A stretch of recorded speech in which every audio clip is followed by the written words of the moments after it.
Satu kata dahulu, ada satu kata-kata keramat. Kenapa ringgit jatuh? Sebab hang tak gerti jaga negeri ini. Sekarang ini kita tengok ringgit kita tengah jatuh dan keadaan ekonomi negara kita ini memang sangat-sangat malap. Dan mungkin, memang betul lah, ini disebabkan oleh orang yang tengah jaga negara kita ini memang tak gerti jaga negara. Nak macam mana? Kita intro dulu.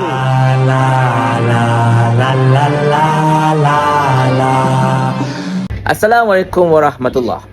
Macam mana kita tahu ringgit kita tengah melemah dengan teruk sekarang ini? Sangat-sangat melemah. Kita dah tak boleh guna ayat menyederhana lagi dah. Sebab ianya tidak menggambarkan situasi sebenar. Kita tak boleh gunakan ayat yang politically correct lah secara asasnya untuk orang kata apa, nak cover line betapa ringgit kita tengah bermasalah.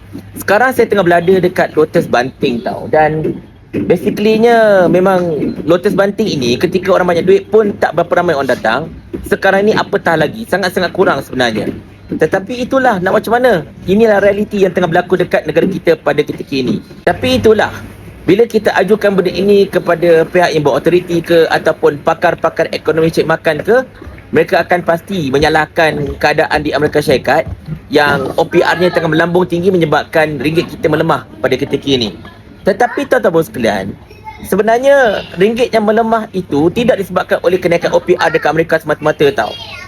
Kalaulah saya boleh katakan kepada anda, benda ini memang berkait rapat dengan betapa lemahnya ringgit kita dalam pasaran. Dalam arti kata lain, ringgit kita ini banyak dijual tetapi kurang dibeli. Dan dalam masa yang sama juga, ringgit kita kurang berlegar dalam pasaran. Macam mana situasi ini dikatakan ringgit banyak dijual tapi kurang dibeli itu? Kalau ikut prinsip pasaran biasalah tuan-tuan sekalian, kalau sesuatu benda itu banyak orang beli dan basically-nya permintaan tinggi, harganya akan naik, betul tak? Macam tu juga dengan ringgit. Bila kurang orang beli, bermaksud kurang permintaan, maka harganya akan drop. Konsep yang sama juga, sebab ringgit ni pun barang dagangan sebenarnya. Dan kenapa ringgit boleh jadi kurang orang beli? Sebab kurang pelaburan masuk. Pelaburan sangat-sangat kurang masuk dekat negara kita pada ketika ini. FDI kita merudum. Kita punya pelaburan asing pun basically-nya menyusut dan sebagainya. Dan secara asasnya, bak kata Datuk Seri Hishamuddin Hussein dekat Parlimen hari ini, dia rasa macam pelik. Kenapa kerajaan kata ada MOU bilion-bilion daripada China dan sebagainya, tapi macam tak ada kesungguhan nak follow up. Jadi ketak kan? MOU ni macam satu janji lah kan, macam satu janji. Okay fine, aku nak melabur kat negara kau lah secara asas ni kan. Kau tahulah awal-awal. Tapi kita tak follow up. Kita tak, orang kata apa, follow up balik dengan geng China itu. Kau jadi ke tak nak melabur kat negara aku ni? So bila pelaburan kurang masuk, bermaksud tukaran kepada ringgit daripada mata wang asing itu kurang.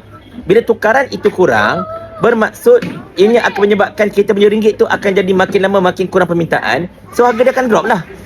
Ini diburukkan lagi keadaan bila banyak sekali equity kita dekat bursa dijual oleh para pelabur asing, menyebabkan makin lama ringgit itu makin dijual. Tak ada siapa nak beli ringgit lagi dah. Jadi itu menyebabkan ringgit kita makin lama makin lemah. Dan secara asasnya, kalaulah itu berlaku, satu-satunya perkara yang membolehkan kita dapat combat balik keadaan ialah dengan menggalakkan pasaran domestik. Sorry lah, kita dekat playground. So kalau budak-budak bising tu ada buat apa? So satu-satu benda yang boleh cover kekurangan permintaan ringgit dekat pasaran antarabangsa ialah dengan kita menguatkan pasaran domestik. Masalahnya domestically pun kita hancur. Kita punya pergerakan ekonomi secara domestik kan, aliran tunai dalam kita punya pasaran secara lokal pun lemah sebenarnya. Dia lembab.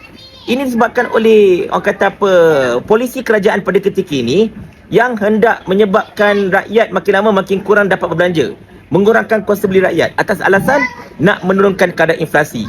Memang betul, ianya boleh menurunkan kadar inflasi. Macam saya katakan, bila rakyat tak boleh berbelanja, rakyat tak beli barang.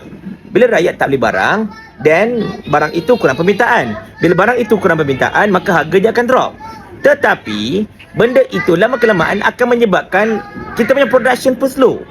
Sebab apa tahu? Bila barang kurang permintaan, berlaku lambakan dekat pasaran.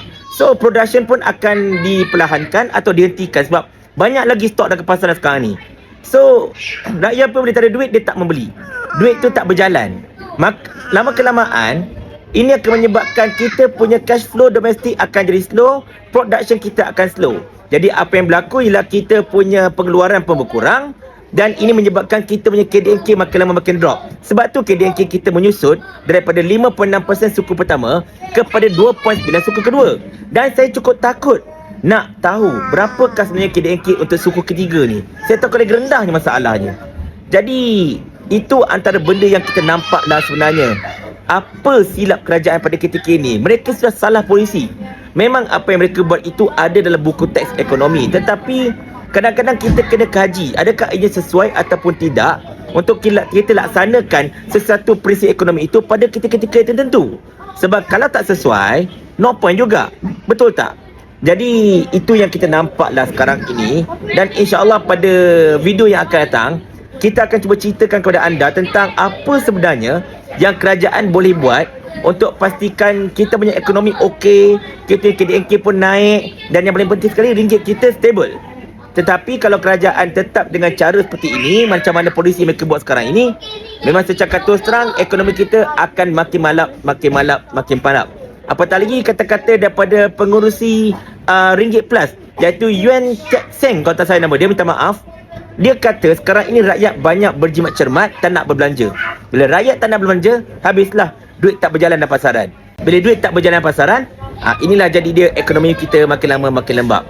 Dan masa itu, kalaulah ekonomi kita makin merudum, ringgit kita makin merudum, kita baru boleh kata kenapa ringgit jatuh, kenapa ekonomi jatuh. Sebab kerajaan perpaduan madani, kerajaan kutu babi ini tidak pandai jaga negara.